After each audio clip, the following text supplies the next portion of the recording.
Assalamualaikum warahmatullahi wabarakatuh. Perkenalkan, nama saya Mia Viola dengan NIM 2030404081. Berasal dari lokal MBS 3B. Di sini saya akan menjelaskan apa itu investasi, jenis-jenis investasi, laju investasi, dan sumber investasi tersebut. Investasi menurut KBBI yaitu penanaman uang atau modal dalam suatu perusahaan atau proyek untuk tujuan memperoleh keuntungan. Investasi menurut para ahli Haming dan Basmala menyebutkan, investasi merupakan suatu pengeluaran yang digunakan untuk memperoleh jenis-jenis aset, misalnya tanah, kendaraan, rumah, atau lainnya. Aset-aset tersebut berguna untuk menambah penghasilan yang lebih besar di masa yang akan datang. Investasi adalah sebuah aktivitas menyimpan atau menetapkan dana pada periode tertentu dengan harapan penyimpanan tersebut akan menimbulkan keuntungan atau peningkatan nilai investasi. Seorang yang berinvestasi disebut dengan investor atau penanam modal. Jenis-jenis investasi.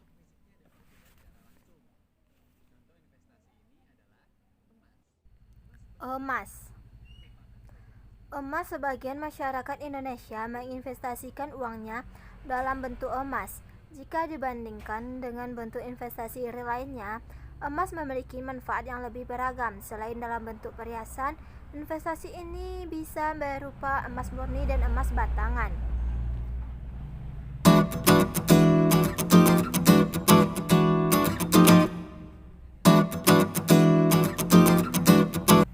Properti.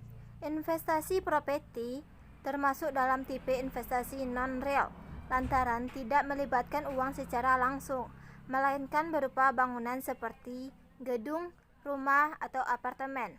Investasi properti pun terus diminati dikarenakan harga jual sebuah properti cenderung mengalami kenaikan.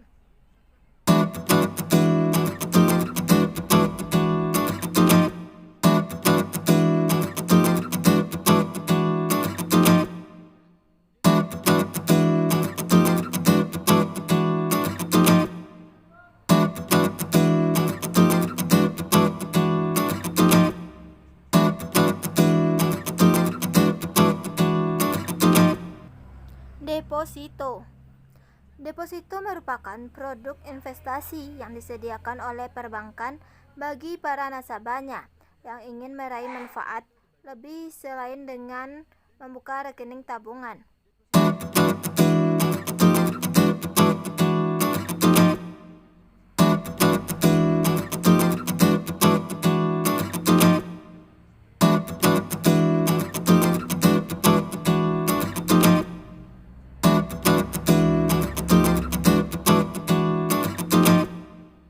Valuta asing.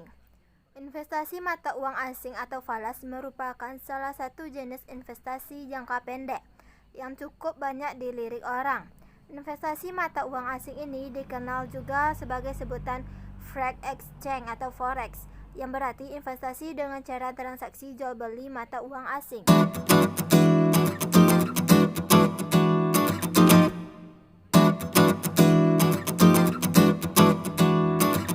Sertifikat Bank Indonesia. Sertifikat Bank Indonesia adalah surat berharga, yaitu dikeluarkan oleh Bank Indonesia sebagai pengakuan utang berjangka waktu pendek dengan sistem diskonto atau bunga, dengan tujuan untuk mengontrol jumlah uang beredar dalam masyarakat yang secara tidak langsung bisa mengendalikan laju inflasi dan juga nilai tukar rupiah.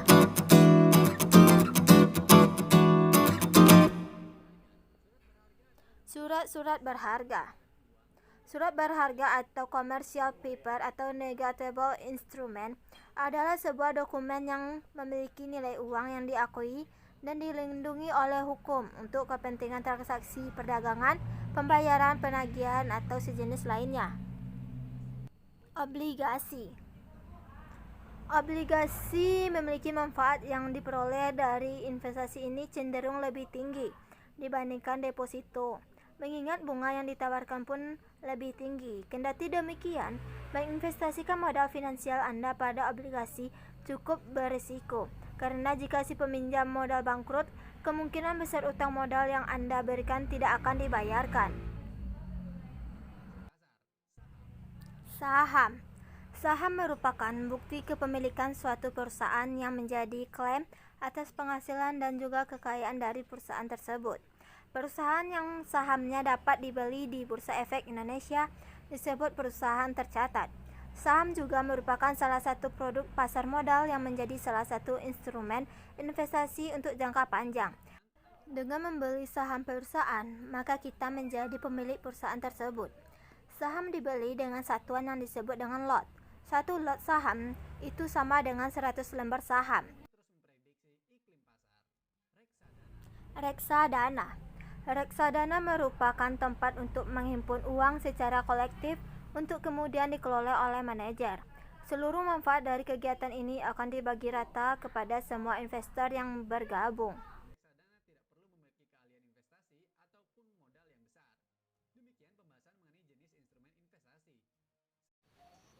Laju investasi. Pertumbuhan investasi langsung di Indonesia selama kuartal 1 2021. Laju investasi kendati pandemi belum berakhir. Investasi langsung tetap mengalir selama awal tahun ini. Badan Koordinasi Penanaman Modal atau BKPM mencatat direct investment untuk kuartal pertama 2021 senilai 219,7 triliun. Angka itu menunjukkan pertumbuhan 4,3% jika dibandingkan dengan realisasi di periode yang sama tahun sebelumnya.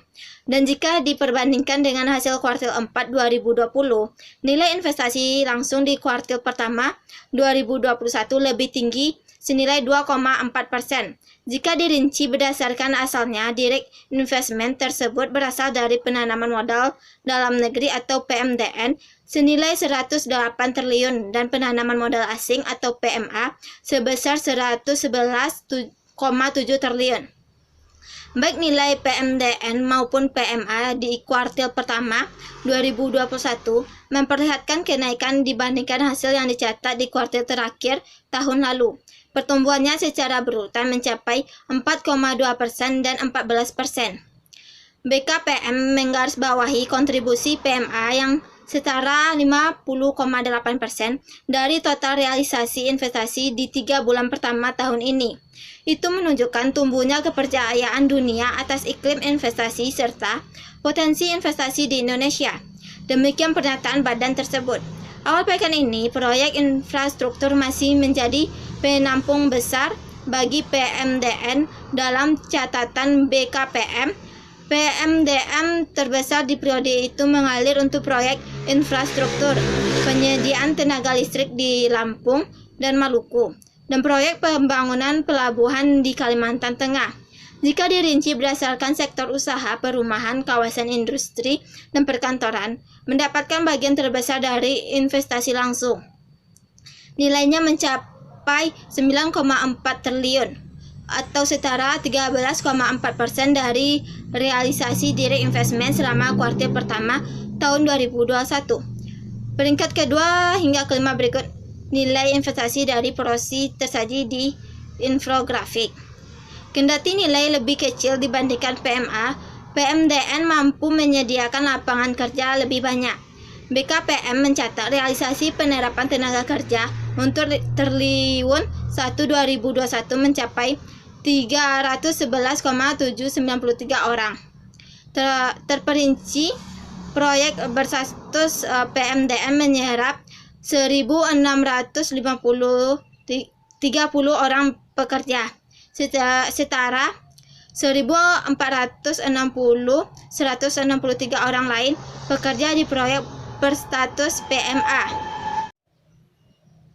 Sumber dana investasi. Investasi bisa dalam bentuk yang bermacam-macam, seperti investasi tanah, investasi saham, investasi pendidikan, investasi uang, dan investasi emas. Sekianlah materi penjelasan dari saya tentang investasi. Sekian, terima kasih, semoga bermanfaat. Assalamualaikum warahmatullahi wabarakatuh.